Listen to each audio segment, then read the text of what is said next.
Hello friends. तो आज आपके लिए मैं लाया हूं लेक्चर नंबर 14, जिसमें मैं आपके साथ फैक्टर्स ऑफ प्रोडक्शन जो JKSSB फाइनेंस अकाउंट स्टैंड में पूछा गया है, ठीक है, बताया गया है वहां इकोनॉमिक्स में। तो जैसा कि आपको पता है, मैंने आपको 13 लेक्चर्स पढ़ाए थे, बहुत टाइम हो गया, तो अब हम वापस से इसको कंप्लीट करने की कोशिश करते हैं। तो बिल्कुल डेप्थ से हर कोई टॉपिक पढ़ेंगे, ठीक है। तो आज जो हमारा टॉपिक होगा, आपको याद होगा हमने पिछले लेक्चर सीरीज में कंज्यूमर का एनालिसिस किया था कि कंज्यूमर अपना इक्विलिब्रियम कैसे मेंटेन करता है, ठीक है। तो उसके लिए कौन कौन सा टेक्निक है, जैसे टोटल यूटिलिटी आता था उसमें अप्रोच, और दूसरा आता था इंडिफरेंस अप्रोच, उसके बाद हमने डिमांड एनालिसिस पढ़ा, ठीक है। ये सारी चीजें हमने ऑलरेडी कवर की है। अगर आपने अभी तक वो वीडियोस नहीं देखे, आप उसको देख सकते हैं। 13 लेक्चर्स मैंने ऑलरेडी इकोनॉमिक्स पे दिए हुए हैं। एंड आज जो हमारा आज से स्टार्ट होगा, 2-3 लेक्चर्स में हम इसको कवर अप करेंगे, जिसमें मैं फैक्टर्स ऑफ प्रोडक्शन जो दिया गया है, दैट मीन्स हमको प्रोडक्शन के बारे में सब कुछ पढ़ना पड़ेगा। प्रोडक्शन कैसे होता है, कौन कौन से फैक्टर्स है, जैसा कि वहां पे बताया गया, आपको फैक्टर्स ऑफ प्रोडक्शन पढ़ना पड़ेगा। सो दैट मीन्स हमें फैक्टर्स के बारे में ही पढ़ना है। फिर फैक्टर्स के बाद हम पढ़ेंगे प्रोडक्शन, अपना जो प्रोडक्शन कंपनी होती है वो अपना, एक तो होता है कंज्यूमर का इक्विलिब्रियम, वो मैंने पढ़ाया, वो टोटल यूटिलिटी अप्रोच से होता है और इंडिफरेंस करू टेक्निक से होता है, वो तो मैंने आपको ऑलरेडी पढ़ाया। उसके बाद अब प्रोडक्शन फिर कैसे इक्विलिब्रियम करता है अपना मेंटेन, वो भी मैं पढ़ाऊंगा। तो अगर आप ये चीज पढ़ना चाहते हैं, ठीक है, आप डिटेल में इसको देखना चाहते हैं, आप इसको देखिए। और अगर आपने देखा हुआ है तो भी आप देखें, क्योंकि आपको बहुत सारी ऐसी चीजें होंगी जो आपको नहीं दिख रही होगी। चलिए हम वीडियो को स्टार्ट करते हैं। तो यहां पे आपको दिख रहा होगा हमारा जो आज का टॉपिक है, दैट इज प्रोडक्शन। क्या होता है प्रोडक्शन? देखो बेटा, मैंने आपको बताया है हमारे पास इनपुट्स जो होते हैं वो 2 तरह के होते हैं। आपने पढ़ा होना चाहिए मेरे से, अगर आपने पढ़ा है तो पता होना चाहिए, फैक्टर इनपुट और नॉन फैक्टर इनपुट, ठीक है। तो फैक्टर इनपुट में क्या क्या आता है और नॉन फैक्टर इनपुट में क्या क्या आता है, ये मुझे आप कमेंट सेक्शन में जरूर बताना। कि चलो मैं ही अब बता देता हूं। फैक्टर जो होते हैं, फैक्टर इनपुट्स, यहां पे 4 चीजें आते हैं। एक तो आता है लैंड, एक तो आता है लेबर, एक तो आता है कैपिटल, और लास्ट में आता है ऑर्गेनाइजेशन, ठीक है।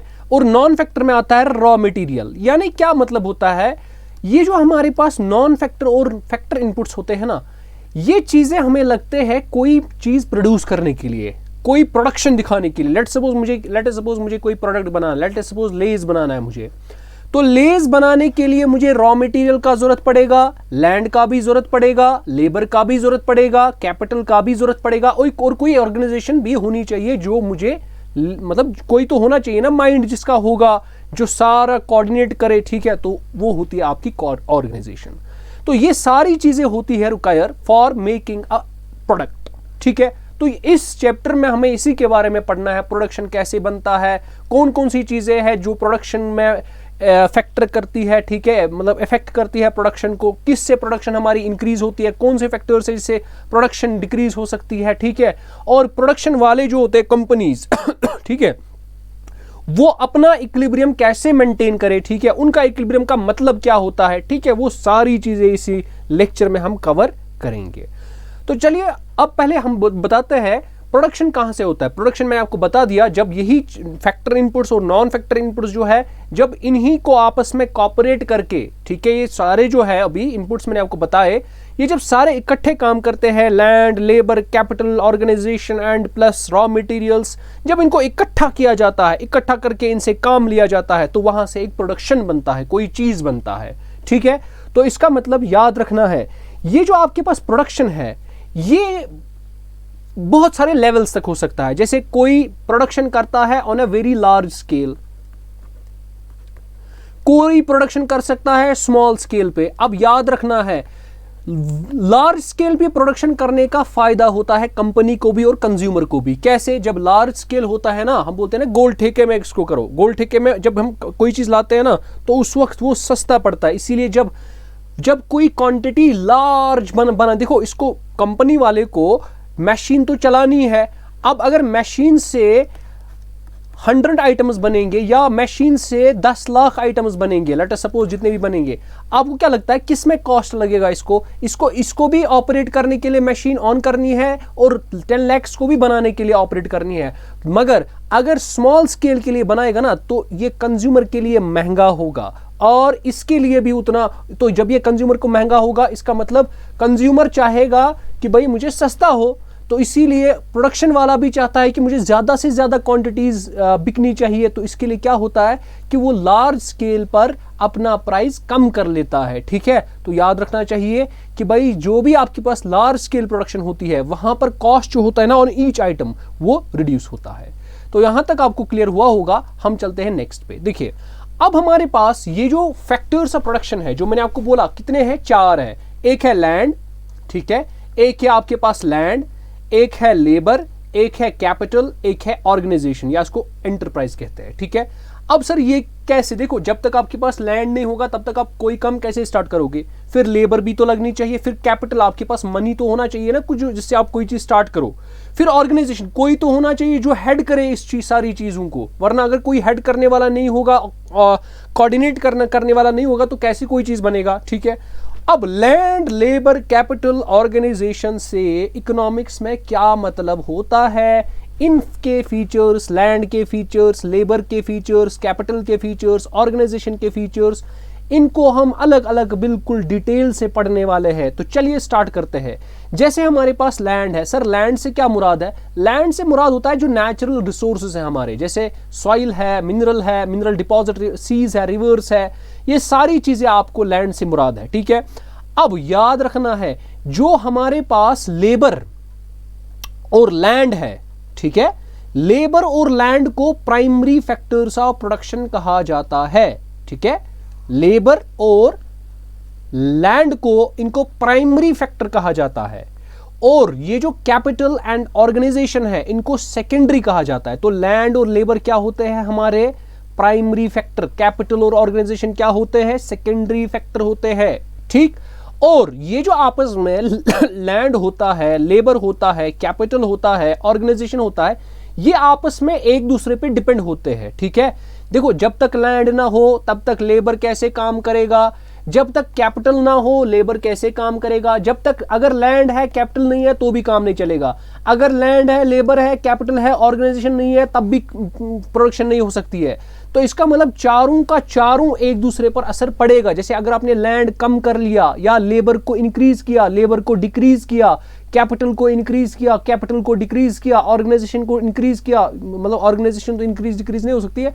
अब अगर आपने ये चीजें की तो इनकी वजह से प्रोडक्शन पर असर पड़ सकता है। ठीक है, ये एक दूसरे पे डिपेंड होते हैं। ठीक है, लैंड डिपेंड होता है लेबर पे, वो होता है इस पे। ठीक है, तो यहां तक आपको समझ आ चुका होगा कि हम इस चैप्टर में किसके बारे में पढ़ेंगे। ठीक है, तो अब आते हैं लैंड के बारे में। देखो आपको लैंड के बारे में सिंपल आपको याद रखना है, लैंड देखो हम कैसे हम बोलते हैं लैंड जमीन, लेकिन इकोनॉमिक्स में लैंड जमीन नहीं होता है। इकोनॉमिक्स में लैंड सारे जितने भी गिफ्ट्स ऑफ नेचर होते हैं जो ओन करते हैं या कंट्रोल करते हैं ह्यूमन बींग्स। ठीक है, जहां से इनकम जनरेट हो। शॉर्ट में इकोनॉमिक्स में वो चीज आपका लैंड है जो गिफ्ट ऑफ नेचर है। ठीक है, जो नेचर की तरफ से है, ओन करता होगा कोई ह्यूमन बीइंग और जहां से इनकम भी निकलती है। ठीक है, और याद रखना है लैंड जो है it is the original source of all material wealth. तो ये मैंने आपको लैंड के बारे में आपको बता दिया। बाकी आप ये पीडीएफ में पढ़ सकते हैं, ये उतना इंपॉर्टेंट नहीं है, ये मैं आपको भेज सकता हूं। ठीक है, आप अगर टेलीग्राम में नहीं है आप जुड़ सकते हैं, वहां पे आप मूमिन सर्च अकेडमी करके आप सर्च कर सकते हैं। मूमिन टेलीग्राम में आपको बहुत सारा मटेरियल मिलता है। सारा मटेरियल अगर आपको चाहिए तो आप वहां आ सकते हो। तो यहाँ पे सर्च कीजिए या आपको नीचे इसमें वीडियो के नीचे आपको एक लिंक भी होगी टेलीग्राम की, आप उस पर भी ज्वाइन हो सकते हो। अब हमें इंपॉर्टेंट ये है कि हम लैंड की कैरेक्टरिस्टिक्स पढ़े। ठीक है, सबसे पहला चीज ये जो लैंड है ना ये प्राइमरी फैक्टर ऑफ प्रोडक्शन है। ठीक है, ये प्राइमरी है।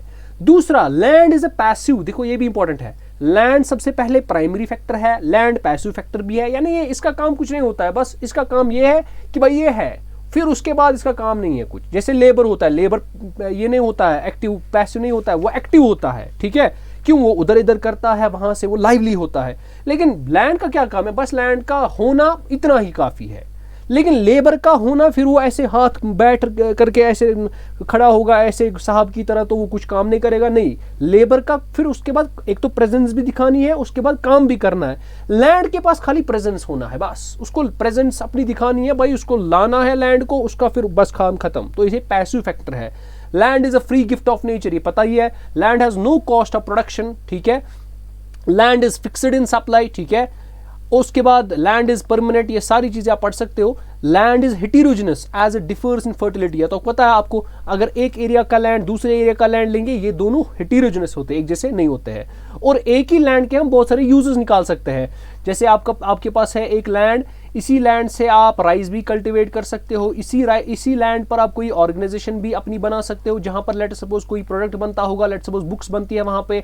इसी लैंड पर बहुत सारी चीजें हो सकती है, वीट आप यहाँ पे बना सकते हो, इसी लैंड पे बहुत सारी चीजें यहां से कर सकते हो।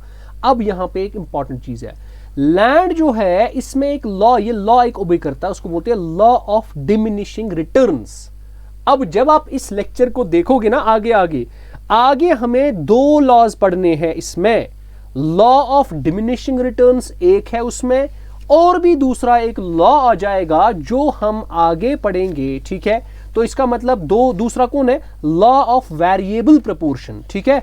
तो ये दोनों जो है आपको पढ़ने पड़ेंगे, ठीक है। आपको उसके लिए यहां पे आपको हमारे साथ जुड़ना पड़ेगा। एक है law of returns to scale. चलिए कोई बात नहीं, हम इसको आगे सारा कवर करेंगे। अब देखो उसके बाद यहां तक समझ आ गया। अब लेबर, सर लेबर क्या होता है? लेबर होता है इकोनॉमिक्स में जो भी काम करे, ठीक है। फिर चाहे वो इंजीनियरिंग काम करे, चाहे वो स्किल्ड लेबर हो, मैनुअल लेबर हो, अनस्किल्ड लेबर हो, जो भी हो, बस जो भी काम किया जाएगा इकोनॉमिक्स में उसको लेबर कहते हैं। जो कोई बंदा होगा, ठीक है, जो काम करेगा, ठीक है, और उससे उसकी अर्निंग हो जाए, ठीक है, वो कुछ इनकम उससे कमाए, उसको बोलते हैं इकोनॉमिक्स में लेबर, ठीक है। तो लेबर क्या होता है? लेबर एक ऐसी चीज है जिससे क्या मतलब, लेबर कोई भी काम जिससे एक इंसान को अपनी इनकम जनरेट हो सके, तो वो आपकी लेबर है। ये इकोनॉमिक्स में इसकी डेफिनेशन है।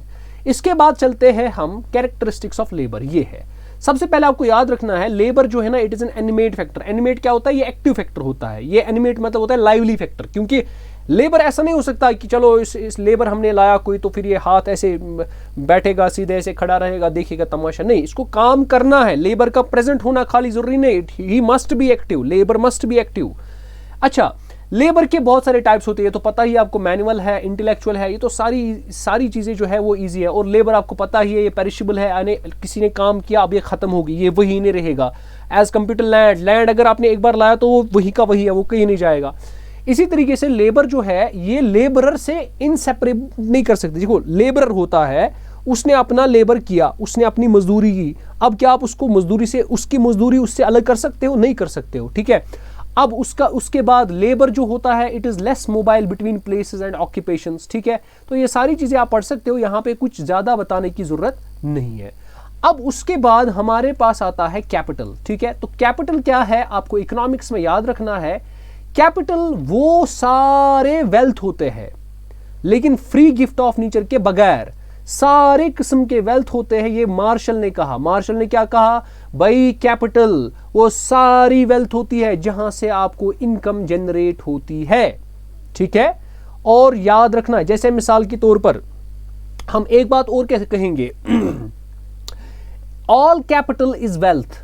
जो सारा कैपिटल होता है ना वो वेल्थ होता है, मगर सारे का सारा वेल्थ जो है ना वो कैपिटल नहीं होता। जैसे मिसाल, एक ट्रैक्टर है या कोई भी चीज है, कोई मिसाल, अच्छा चलो एक चीज लेते हैं हमारे पास, चलो ट्रैक्टर ही सही, एक ट्रैक्टर है हमारे पास, ये हमारा कैपिटल है, ठीक है। क्यों? क्योंकि हम इसको कल्टीवेशन में यूज करते हैं, फार्म्स में, ठीक है, कल्टीवेशन ऑफ फार्म्स में। मगर लेट अस सपोज हमने 6 महीने से इस ट्रैक्टर को यूज नहीं किया, हालांकि कैपिटल था, है, बट क्योंकि हमने इसको यूज नहीं किया, ये आइडल था, तो अब इसको कैपिटल नहीं कहा जाएगा, इसको हम खाली वेल्थ कहेंगे। तो दैट मीन्स कैपिटल और वेल्थ में इकोनॉमिक्स में फर्क है। अब इसके फीचर्स क्या है? कैपिटल आपको पता है ये मैन मेड फैक्टर होता है, ठीक है। और कैपिटल मोबाइल होता है बिटवीन प्लेसेस एंड पर्सन्स, है ना, क्योंकि पैसा एक दूसरे से वहां आ जा सकता है। ओके, कैपिटल पैसिव फैक्टर होता है, ठीक है। इसका बस होना जरूरी है, कैपिटल होना चाहिए, ठीक है। आपके पास पैसे लगाने आपको होने चाहिए। कैपिटल सप्लाईज इलास्टिक, ठीक है, ये सारी चीजें आप पढ़ सकते हो, ठीक है, ये बहुत ही आसान है, ये आपको मैं पीडीएफ भी भेज देता हूँ। चलिए अब आता है ऑर्गेनाइजेशन। देखो अब सारी चीजें आ गई। सर हमने क्या पढ़ा, आपने बोला सर कि हमारे पास लैंड है, हमारे पास लेबर है, हमारे पास क्या है, इसको क्या बोलते हैं, लैंड है, लेबर है, और है हमारे पास इसको क्या बोलते हैं ना, भूल गया मैं, एक तो कैपिटल है। अब इन सारों को एक मतलब कोऑर्डिनेटर चाहिए जो इन सारों को एक साथ चलाए और किसी एक ही गोल की तरफ उनको लेके चले, वरना ये बिखर जाएगा। हम लैंड पर, लेबर कुछ और करेगा, कैपिटल, ये सारी चीजों को इकट्ठे चलाने के लिए हमारे पास एक ऑर्गेनाइजर होना चाहिए जो सारी बिजनेस को, मिसाल जो प्रोडक्शन होगा वो उसको ऑर्गेनाइज करे, उसको बोलते हैं ऑर्गेनाइजर या ऑर्गेनाइजेशन या एंटरप्रेन्योर, ठीक है। तो ये बहुत ही इंपॉर्टेंट फैक्टर होता है एक प्रोडक्शन में, ठीक है, it is a most important factor of production, ठीक है। तो यहां से अगर आप देखोगे, जोसेफ ने बोला है कि एंटरप्रेन्योर जो होता है ये इनोवेट करता है, कोऑर्डिनेट करता है बाकी इन लैंड को, लैंड कैसे यूटिलाइज करना है, किसको कितना लैंड, कितना किस किस पर्पस के लिए करना है, लेबर कितना लाना है, कितना नहीं लाना है, कौन सा लैंड किस लेबर के लिए स्पेसिफिक करेंगे, स्किल्ड लेबर के लिए कौन सा लैंड चूज करेंगे, कौन सा नहीं करेंगे, कौन सा कैपिटल, कितना कैपिटल किस पर कितना खर्च करेंगे, ये सारे का सारा जो है ऑर्गेनाइजेशन ही करता है, ठीक है। यहां तक आपको समझ आ चुका होगा। अब चलते हैं हम आगे। अब इस ऑर्गेनाइजर का जो है पार्ट, इसके कुछ फंक्शंस होते हैं। जैसे सबसे पहले यही होता है जो ऑर्गेनाइज इनिशिएट करता है कोई बिजनेस, ठीक है। ये कौन होता है, ऑर्गेनाइजर जो होता है यही इनिशिएट करता है। फिर ये इनोवेट भी करते रहता है, चीजें नए नए तरीके इंट्रोड्यूस करता है अपनी प्रोडक्शन प्रोसेस में, और ये कोऑर्डिनेट करता है, यानी सारे मैंने आपको अभी बताया, कंट्रोल करता है, डायरेक्ट करता है, सुपरवाइज करता है चीजों को। और यही एक बंदा होता है, ऑर्गेनाइजर होता है। ये रिस्क जो भी होती है इस प्रोडक्शन प्रोसेस में, अगर रिस्क है या अनसर्टेनिटी है कुछ, तो ये सारी की सारी कौन बेयर करता है, वो कौन अपने सिर पे लेता है, वो सारा ऑर्गेनाइजर ही लेता है। तो ये कुछ चीजें थी जो बेसिक थी, हमें सीखने को यहां से मिल गया कि भाई फैक्टर्स ऑफ प्रोडक्शन 4 है, चार ऐसे फैक्टर्स है जो मिल जाते हैं तो कोई प्रोडक्शन बन जाती है, कोई चीज बनता है। वो कौन कौन है, वो लैंड है, लेबर है, कैपिटल है और ऑर्गेनाइजर है। सर लैंड और लेबर जो है ये प्राइमरी है फैक्टर, और कैपिटल और ऑर्गेनाइजर है जो है ये आपका क्या है, ये आपका सेकेंडरी फैक्टर है। अब देखो यहां तक तो समझ आ गया। अब आते हैं कॉन्सेप्ट्स पे। ये तो सिंपली था, ये थ्योरी थी इसकी, ठीक है। अब आते हैं कॉन्सेप्ट्स पे, क्या क्या है इसमें, ठीक है। अब एक कॉन्सेप्ट है इसमें, उसको बोलते हैं प्रोडक्शन फंक्शन। प्रोडक्शन फंक्शन आपके पास एक ऐसी फंक्शन होती है, ठीक है, जो आपको बताएगी कि भाई आप अगर कितने, मिसाल आपके पास ये फैक्टर इनपुट्स है ना, तो यहां पे मैं लिखता हूं, जैसे आपके पास लैंड है, लेबर है, कैपिटल है, ऑर्गेनाइजेशन है, ये आपके पास इनपुट है, ठीक है, तो ये फैक्टर इनपुट्स है। अब आपने कितना लैंड लगाया, कितना लेबर लगाया, लेट्स सपोज आपने लैंड का, लेट्स सपोज हम यूनिट्स में बात करते हैं, 1 यूनिट लगाया। लेट्स सपोज आपने लेबर के 4 यूनिट्स लगाए, ठीक है। आपने लेट्स सपोज कैपिटल के 2 यूनिट्स लगाए, ठीक है। लेट्स सपोज आपके पास टेक्नोलॉजी के, लेट्स सपोज टेक्नोलॉजी भी एक है, तो टेक्नोलॉजी के 5 यूनिट्स लगाए। अब इन सारों के कॉम्बिनेशन के साथ आपको कितना आउटपुट, लेट्स सपोज आपको 10 आउटपुट्स निकलेगा। तो ये जो चीजें है ना कि भाई आप कितने इनपुट्स, कितने यूनिट्स ऑफ इनपुट से कितना आउटपुट बनाओगे, वो जो फंक्शन है, वो जो चीज है जो आपको ये बताती है कि भाई आप कितने कितने इनपुट्स को लेने के बाद कितना आउटपुट प्रोड्यूस कर सकते हो, वो आपका प्रोडक्शन फंक्शन है, ठीक है। तो यहां पे पढ़ लेते हैं। Production function refers to the relationship among units of the factor of production inputs and the resultant quantity, यानी आपको कितने इनपुट्स लेने हैं ताकि आप कुछ अच्छा प्रोड्यूस्ड आउटपुट बना सकते हो, वो कौन आपको बताता है, प्रोडक्शन फंक्शन बताता है, ठीक है। तो यहां तक आपको समझ आ गया। ये जो क्यों आपके पास है ये प्रोडक्शन फंक्शन है, और ये बताता है कि ये फंक्शन ऑफ 4 चीजों का है। ये किस किस पे डिपेंड करता है, इनपुट्स 4 है, या तो आप क्वांटिटी ऑफ या तो लैंड पे, लेबर पे, एन लैंड है, एल लेबर है, के कैपिटल है, टी टेक्नोलॉजी है, ठीक है। इसके बाद आपके पास अब आते हैं, इसको क्या बोलते हैं, फिक्स्ड और वेरिएबल फैक्टर। अब जो हमारे पास फैक्टर्स होते हैं ना, ये 2 तरह के होते हैं। जो हमारे पास फैक्टर्स होते हैं ये 2 तरीके से होते हैं। एक आपके पास जो फैक्टर होता है बेटा उसको बोलते हैं फिक्स्ड फैक्टर। फिक्स्ड फैक्टर होता है वो वाला फैक्टर जिसको जो चेंज नहीं होता है, चाहे आउटपुट कुछ भी निकले, चाहे आउटपुट कुछ भी निकले, ये कभी चेंज नहीं होता है। जैसे मिसाल मैं आपको बताऊंगा, जब लेट्स सपोज आपने क्या किया काम, आपने स्टार्ट किया नया बिजनेस। जरा मुझे बताओ बेटा, आपने नया बिजनेस स्टार्ट किया तो आपको मशीन लानी पड़ी होगी, है ना, आपको मशीन लानी पड़ी होगी। दैट मीन्स मशीन आपने लाई। अब सुनना, अच्छे से सुनना, तो मशीन जब आप लाओगे, बताओ आपका जो आउटपुट होगा, ठीक है, आपका जो आउटपुट होगा जब आपने मशीन लाई, इंस्टॉल की, ठीक है, तो आउटपुट क्या था तब? जीरो, क्योंकि अभी आप कुछ नहीं बना रहे थे, लेकिन मशीन तो भी थी।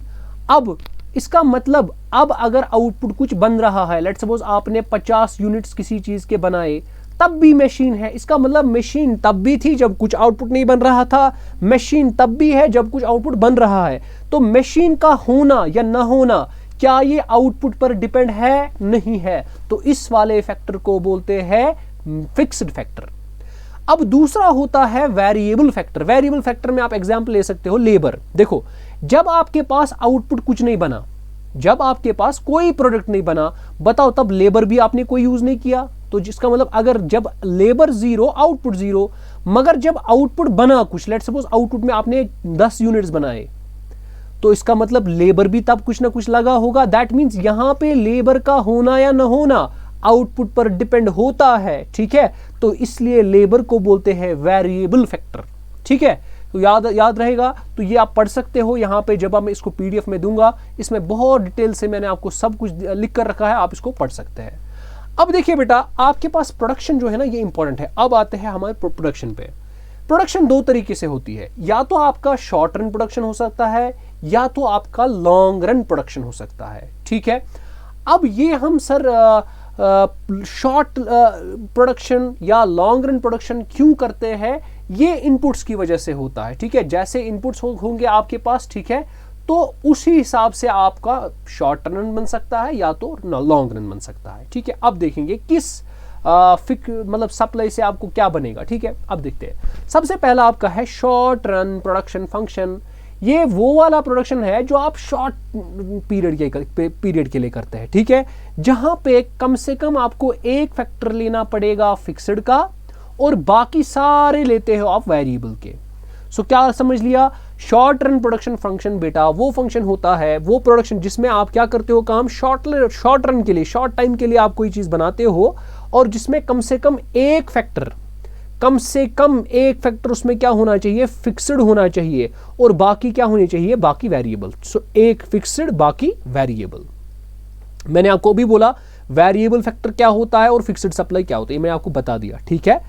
तो अब इसका मतलब हो गया कि भाई प्रोडक्शन जो है शॉर्ट रन में, ये तब इंक्रीज होगा, प्रोडक्शन में, शॉर्ट रन प्रोडक्शन में प्रोडक्शन तब इंक्रीज होगा जब आप क्या करोगे, जब आप ज्यादा वेरिएबल फैक्टर्स को इंक्रीज यूज करोगे। तो जितना आप ज्यादा वेरिएबल फैक्टर्स को, मिसाल आपने लेबर लिया, जितना आप ज्यादा लेबर को क्या करोगे, इंक्रीज करोगे, उतना आपको ज्यादा आउटपुट मिलने लगेगा। तो ये है आपका शॉर्ट रन प्रोडक्शन फंक्शन, ठीक है।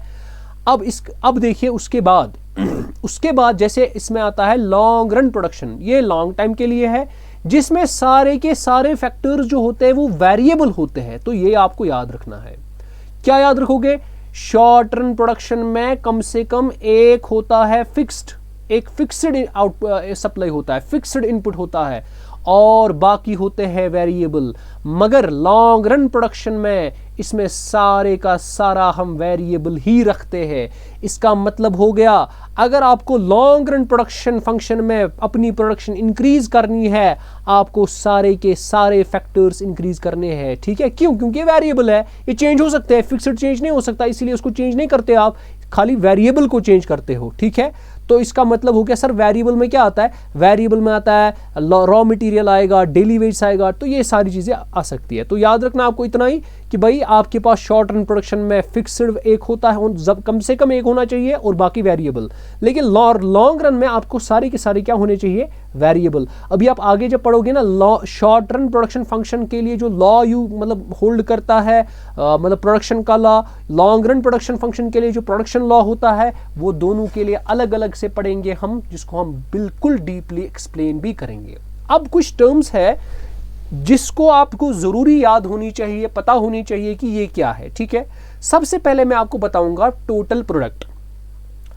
अब एक ऑर्गेनाइजेशन में, ठीक है, एक ऑर्गेनाइजेशन में सारे इनपुट्स को जोड़कर, मिसाल के तौर पर आपके पास इनपुट नंबर 1 था, आपने कोई इनपुट दिया, आपने इनपुट नंबर 2 दिया, मिसाल लैंड फैक्टर वगैरह, आपने सारे मिसाल, चलो हम इनपुट्स का मतलब लेते हैं लेबर, ठीक है। लेट सपोज आपने 10 यूनिट लेबर के लिए, ठीक, उस 10 यूनिट ऑफ लेबर पर आपका टोटल प्रोडक्ट कितना बन गया, लेट सपोज वो बन गया आपका 10 यूनिट्स पर बन गया लेट सपोज 20। मिसाल जब आपने इंक्रीज किया और मिसाल आपने 11 यूनिट्स लेबर के लगाए, आपको लेट सपोज आगे 22 आपको यूनिट्स बन गए आउटपुट के, ठीक है। तो ये जो आपके पास है, ये जो कितने आउटपुट्स आपको टोटल मिल रहे हैं, ठीक है, आप कितनी कमोडिटीज को बना पा रहे हो due to all combination of inputs, मतलब सारे इनपुट्स को जोड़कर जब सारे इनपुट्स काम करेंगे एक साथ, जैसे लैंड है, लेबर है, कैपिटल है, ऑर्गेनाइजेशन है, ये सारे मिलाकर आपका कितना टोटल में आउटपुट बनेगा, वो होता है टोटल प्रोडक्ट। टोटल प्रोडक्ट को कहा जाता है total return of the variable factor भी, ये आपको याद रखना है। क्या कहते हैं इसको, इसको हम कहते हैं बेटा total return of the variable factor भी कहा जाता है, ठीक है। तो ये आपने सीख लिया। चलिए, जैसे मिसाल के तौर पर मैं आपको ऐसे कहूंगा, जैसे नीचे यहां पे आप देख सकते हैं, जब आपका यूनिट 0 है लेबर का, यानी इसका मतलब हो गया आपने कोई यूनिट नहीं लेबर का यूज किया, बताओ कोई प्रोडक्ट बनेगा, 0 प्रोडक्ट बन गया। अब आपने यूनिट ऑफ लेबर जो है ना एक इंक्रीज किया, अब आपने लेबर इंक्रीज किया, अब कुछ आउटपुट बनेगा, तो लेट सपोज 4 आपका आउटपुट आ रहा है। अब आपने एक और इंक्रीज किया लेबर, आपको लेट सपोज आउटपुट 10 बन रहे हैं। अब आपने एक और इंक्रीज किया, लेट सपोज आउटपुट हो गया चेंज टू 18। तो ये आपके पास टोटल प्रोडक्ट्स है। तो इसी तरीके से अब आप देखो, जब आप इसमें देखते हो ना 0 से 4 इंक्रीज हो रहा है, तो कितना इंक्रीज हो रहा है यहाँ पे, जरा इसका डिफरेंस निकालते हैं। मुझे यहाँ से कुछ बताना है आपको, बहुत ही इंपॉर्टेंट है, वो आपको लास्ट में भी पता चल जाएगा, अभी भी थोड़ा बता ही देते हैं। जब आप 0 से 4 तक जाते हो तो इंक्रीज कितना होता है, जब आप 0 से 1 जाते हो तो 4। जब आप 4 से 10 जाते हो, यानी एक यूनिट और इंक्रीज करते हो, तो कितने आउटपुट्स इंक्रीज होते हैं, 10 में से 4 तो 6। जब आप 2 से 3 यानी एक यूनिट लेबर का बढ़ाते हो, आप कितने एक्स्ट्रा प्रोडक्ट्स बनाते हो, यानी 10 में से 18 तो 8। तो यहां से यहां तक हो क्या रहा है, एक पैटर्न हो रहा है, यानी जितना जितना आप लेबर को इंक्रीज कर रहे हो बाय 1 यूनिट्स, जितने यूनिट्स आप लेबर के इंक्रीज कर रहे हो ना, उतने ज्यादा आपको इंक्रीज हो रहा है आपका टोटल प्रोडक्ट। सो इसका मतलब इस रीजन में टोटल प्रोडक्ट जो है ना वो राइज होता है, बढ़ता है, मगर एट अ इंक्रीजिंग रेट। अगर पहले 4 से इंक्रीज हो गया, बाद में 6 से यानी बढ़ रहा है, बाद में 8 से, मगर अब इसको देखते हैं, ये 24 है, 24 से 28 तक कितने यूनिट्स इंक्रीज हो रहे हैं, 4। 28 से 4 तक, 28 से 30 तक 2। ये वो वाला देखो, यहां से 18 था, 18 से 24 तक कितना होता है, तो यहां से आपको आ जाएगा 6।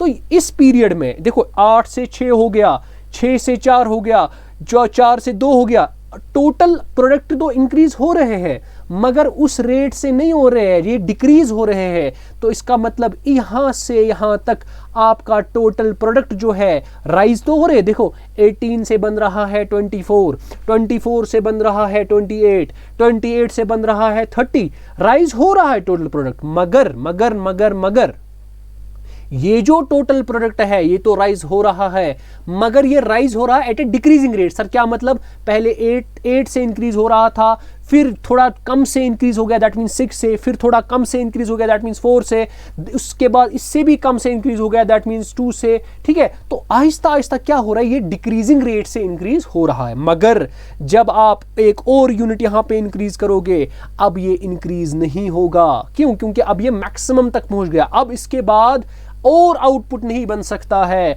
अब मशीन बोलेगी बस अब और मैं कोई आउटपुट नहीं बना सकता हूं, अब मेरा लिमिट आ गया, अब मैं और आउटपुट नहीं बनाऊंगा, ठीक है। तो जब यहां तक पहुंचेगा ये, तो टीपी जो है ना वो मैक्सिमम बनेगा, यानी टोटल प्रोडक्ट यहां पर मैक्सिमम करेगा। अगर इसके बाद एक और लेबर इसने ऐड करना शुरू कर दिया, अब उसके बाद टीपी क्या होता है, फॉल। हमें पढ़ना है प्रोडक्शन में जो एक कंपनी होती है उसको कैसे पता चलेगा कि भाई मैं अपना इक्विलिब्रियम, देखो एक प्रोडक्शन वाला क्या चाहेगा कि भाई मेरे जो सारे प्रोडक्ट है ना, मुझे ज्यादा से ज्यादा प्रोडक्ट बिकने चाहिए, मुझे ज्यादा से ज्यादा इनकम जनरेट होनी चाहिए।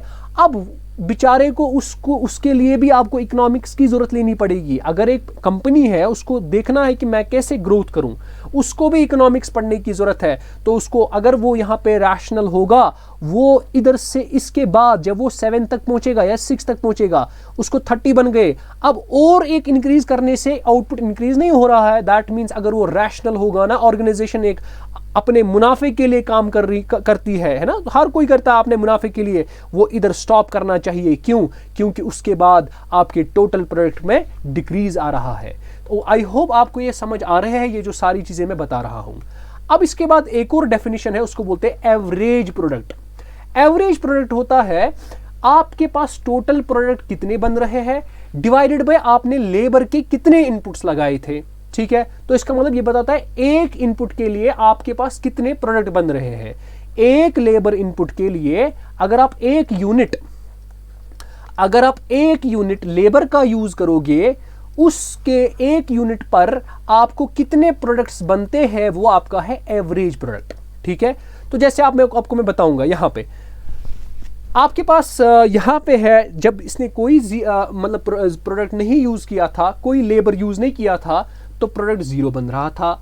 अब इसने यही डेटा है, ये जो मैंने पिछले डेटा दिया, अब इसी का एपी निकालते हैं, यानी एवरेज प्रोडक्ट निकालना है। तो कैसे निकालते हैं आपको पता है, मैंने आपको भी बोला, इसको डिवाइड पे करते हैं लेबर इनपुट से। जितनी लेबर लगी होगी उससे डिवाइड। देखो यहां पे 0 से 0 ही, तो समझ कोई लेबर नहीं लगा था तो एपी भी 0।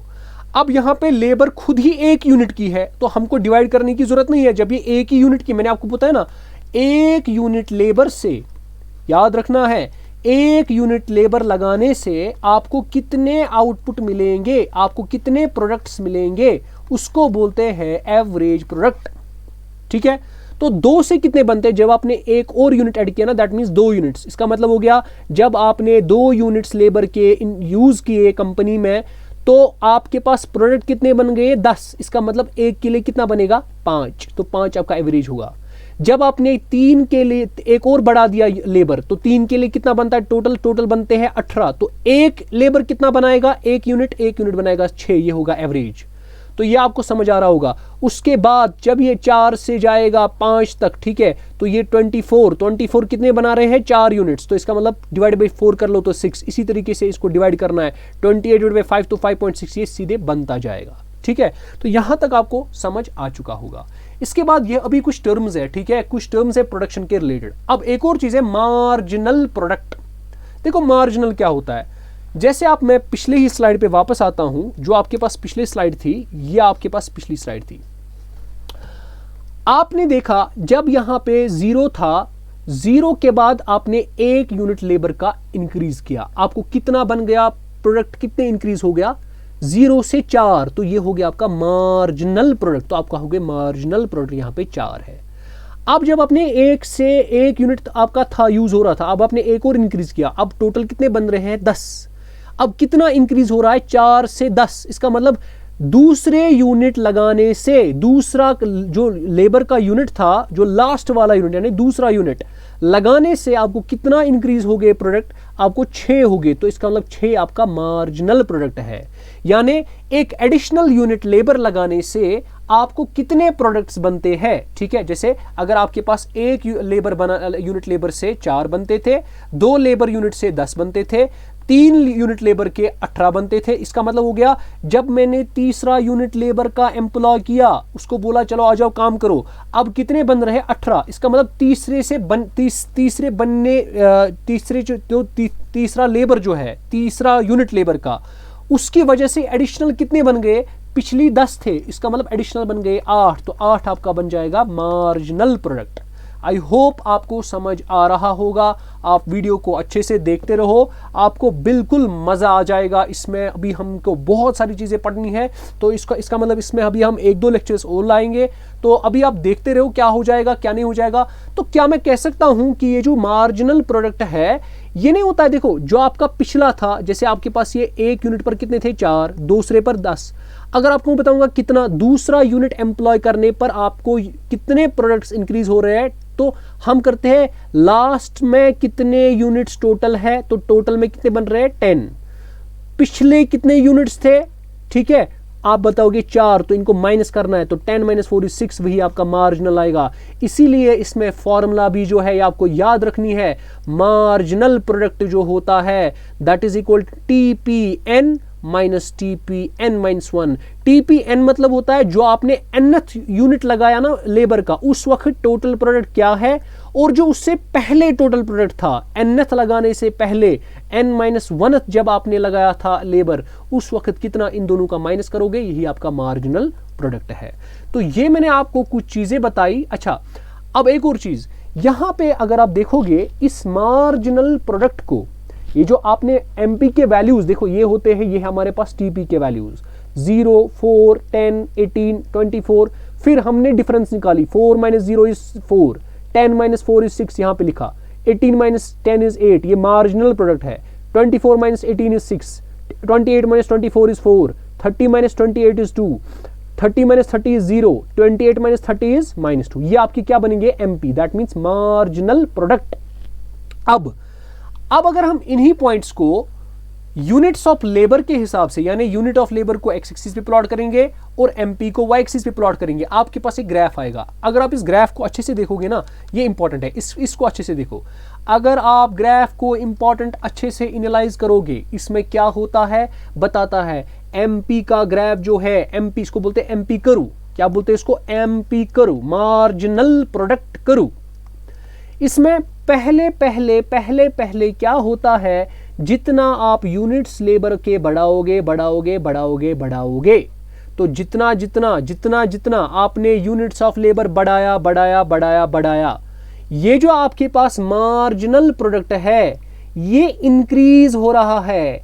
मार्जिनल प्रोडक्ट इंक्रीज होने का मतलब ये होता है कि टोटल प्रोडक्ट इंक्रीज करता है विद इंक्रीजिंग रेट। पढ़ाया था इससे पहले, अभी इसी लेक्चर में पढ़ाया। तो इसका मतलब मार्जिनल प्रोडक्ट का इंक्रीज होना ये बताता है। तो इसका मतलब इस पोर्शन में, ये जो आपके पास ये पोर्शन है, इस पोर्शन में आपके पास ये जो मार्जिनल प्रोडक्ट है ये राइज हो रहा है। तो इसका मतलब इस रीजन में टोटल प्रोडक्ट जो है वो इंक्रीज होता है विद इंक्रीजिंग रेट। और जब आप यहां से देखोगे यहां तक, अब यहां पे क्या हो रहा है, मार्जिनल प्रोडक्ट घट रहा है, यानी डिक्रीज हो रहा है यहां तक। तो इस वाले पोर्शन में क्या टोटल प्रोडक्ट इंक्रीज होगा? हाँ, टोटल प्रोडक्ट फिर भी इंक्रीज होगा। अभी आप देखोगे ना यहां पे, तो टोटल प्रोडक्ट इंक्रीज होगा मगर विद डिक्रीजिंग रेट। पढ़ाया, इससे पहले ही पढ़ाया, ठीक है। तो यहां पे 3 रीजन्स बनते हैं। उसके बाद जो रीजन है ना, आप यहां पे देखो, यहां पे मार्जिनल प्रोडक्ट जो है वो नेगेटिव आता है, जो तीसरा रीजन है, यानी ये वाला रीजन जो है, यहां पे मार्जिनल प्रोडक्ट नीचे आता है, दैट मींस नेगेटिव में जाता है। तो इस वाले रीजन में जब आपका MP नेगेटिव होता है, दैट मींस लेस देन 0 होता है, तब आपका टोटल प्रोडक्ट जो है ना वो डिक्रीज होता है। इसका मतलब सर समझ लिया। जब तो इसका मतलब 3 रीजन्स होते हैं, जैसे कि मैंने इससे पहले भी बोला। जब आप यही डेटा लिया, एक तो ऊपर वाला, नीचे वाला और ये नीचे वाला, ये वाला रीजन में क्या होता है, ये वाले रीजन में क्या होता है, ये वाला रीजन में क्या होता है। पहले रीजन में मार्जिनल, पहले मैं टोटल पे लिखता हूं, तो इसको लिखो, ये बहुत ही इंपॉर्टेंट है, ठीक है। तो इस वाले रीजन में, पहले रीजन में मैं इसी पे दिखाता हूं, यहां से और ये जो ये वाला रीजन है, इसमें आपका जो टोटल प्रोडक्ट है ये इंक्रीज होता है विद इंक्रीजिंग रेट। ये वाला जो है इसमें टोटल प्रोडक्ट इंक्रीज होता है मगर एट डिक्रीजिंग रेट। ये वाला जो है जहां पर एमपी लेस देन 0 आता है, नेगेटिव में आता है, वहां पे टोटल प्रोडक्ट जो है ना वो फॉल होता है। जरा इसको अब देखते हैं यूनिट से, यहां से डेटा से देखो, जब आपने 0 से लेकर 3 यूनिट्स तक गए, देखो 0 से लेकर 3 तक आपको टोटल प्रोडक्ट बढ़ रहा था मगर एट इंक्रीजिंग रेट। जरा देखो, पहले 4 से बढ़ गया, फिर 6 से बढ़ गया, फिर 8 से बढ़ गया, दैट मीन्स इंक्रीजिंग रेट से बढ़ गया। मगर जब आपने फिर एडिशनल यूनिट्स बढ़ाए लेबर के, कहां से कहां तक, 3 से लेकर 7 तक, देखिए 3 से लेकर 7 तक जब आपने बढ़ाया, आपका टोटल प्रोडक्ट इंक्रीज तो हो रहा है मगर एट अ डिक्रीजिंग रेट। देखो पहले 8 था, अब 6 से ही इंक्रीज हो गया, इसलिए डिक्रीज, मगर इंक्रीज हो रहा है टोटल प्रोडक्ट मगर एट अ डिक्रीजिंग रेट। तो इसका मतलब हो गया टोटल प्रोडक्ट इंक्रीज होता है एट अ डिक्रीजिंग रेट। हो सकता है एग्जामिनर आपको पूछे, बताओ जब आपका मार्जिनल प्रोडक्ट इंक्रीज होता है तब टोटल प्रोडक्ट इंक्रीज करता है। वो बोलेगा, लेट्स सपोज एमसीक्यू पूछेगा, when marginal product increases the total product increases at a dash rate, decreasing rate, increasing rate, both, none of these। आपको लिखना है increasing rate। अब पूछेगा वो when marginal product decreases, ये marginal product decrease हो रहा है, the total product increases at dash rate, increasing rate, decreasing rate, both, none of these. आपको बोलना है डिक्रीजिंग रेट। और जब आपका टीपी नेगेटिव आता है, एमपी नेगेटिव, देखिए एमपी कब नेगेटिव आता है, ये तो जब एमपी नेगेटिव, सर आपने क्या बोला, टीपी जो होता है ना वो फॉल होता है। आप खुद देखो टीपी फॉल हो गया, 30 से 28 बन गया। आई होप ये चीजें जो है ये आपको क्लियर हुई होंगी। अब इंशाल्लाह ये जो हमने पढ़ा ना, ये जो मैं बता रहा था 3 रीजन्स, कौन से वाले, ये एक रीजन, ये दूसरा रीजन, कि क्या बोला मैंने, अगेन मैं बताता हूं, रिपीट करता हूं कि भाई जितना मार्जिनल प्रोडक्ट, जब मार्जिनल प्रोडक्ट इंक्रीज होता है, टोटल प्रोडक्ट जो होता है वो इंक्रीज होता है एट अ इंक्रीजिंग रेट। जब आपके पास उसके बाद मार्जिनल प्रोडक्ट डिक्रीज होता है, उस वक्त टोटल प्रोडक्ट जो है वो इंक्रीज तो होता है मगर एट अ डिक्रीजिंग रेट। और लास्ट वाला, जब एमपी आपका नेगेटिव होता है तब आपका टीपी जो होता है वो फॉल होता है। इसी को एक लॉ बनाया गया जिसका नाम है लॉ ऑफ वेरिएबल प्रपोर्शन, ठीक है। और वही आपका नेक्स्ट टॉपिक होगा इंशाअल्लाह, जिसमें मैं समझाऊंगा आपको कि लॉ ऑफ वेरिएबल प्रपोर्शन क्या कहता है। अगर आपने इस वीडियो को सुना, इसके बाद आपको लॉ ऑफ वेरिएबल प्रपोर्शन में कोई भी प्रॉब्लम नहीं आनी चाहिए। आई होप आपने लेक्चर को एंजॉय किया होगा, ठीक है। मैंने समराइज कर दिया हमने इस लेक्चर में क्या पढ़ा, बेसिक चीजें पढ़ी। फैक्टर्स ऑफ प्रोडक्शन कौन कौन से हैं, factor inputs, non factor inputs कौन कौन से हैं, लैंड, लेबर, कैपिटल, ऑर्गेनाइजेशन, फिर उनके फीचर्स मैंने पढ़े, वो बिल्कुल थ्योरी था। फिर मैंने कुछ टर्म्स बताई प्रोडक्शन के रिलेटेड, प्रोडक्शन फंक्शन था, फिर प्रोडक्शन फंक्शन को हम क्या उसको बोलते हैं, फिर टोटल प्रोडक्ट था, एवरेज प्रोडक्ट था, मार्जिनल प्रोडक्ट था, फिर उनके हमने कर्व्स को देखा। तो हमने क्या बताया, एक रीजन होता है जब मार्जिनल प्रोडक्ट इंक्रीज होता है, टोटल प्रोडक्ट भी इंक्रीज होता है मगर एट इंक्रीजिंग रेट। जब मार्जिनल प्रोडक्ट डिक्रीज होता है तब टोटल प्रोडक्ट जो है वो इंक्रीज होता है but decrease at a decreasing rate. और जब मार्जिनल प्रोडक्ट नेगेटिव बनता है तब टोटल प्रोडक्ट क्या बनता है, वो फॉल होता है। आई होप आपने इस वीडियो को अच्छे से देखा होगा। अगर कुछ कंफ्यूजन है आपको फिर भी रहता है, आप नीचे कमेंट सेक्शन में जरूर आप कमेंट कीजिए और ये बताइए आपको लेक्चर कैसा लगा। इंशाल्लाह अगले क्लास में आपको हम पढ़ाएंगे कि भाई ये जो लॉ ऑफ वेरिएबल प्रपोर्शन है ये कहता क्या है, इसके क्या एजम्पशंस है और इसके कितने फेजेस है। जैसा कि हमने अभी भी देखा ना, हमने 3 फेजेस में ग्राफ को डिवाइड किया।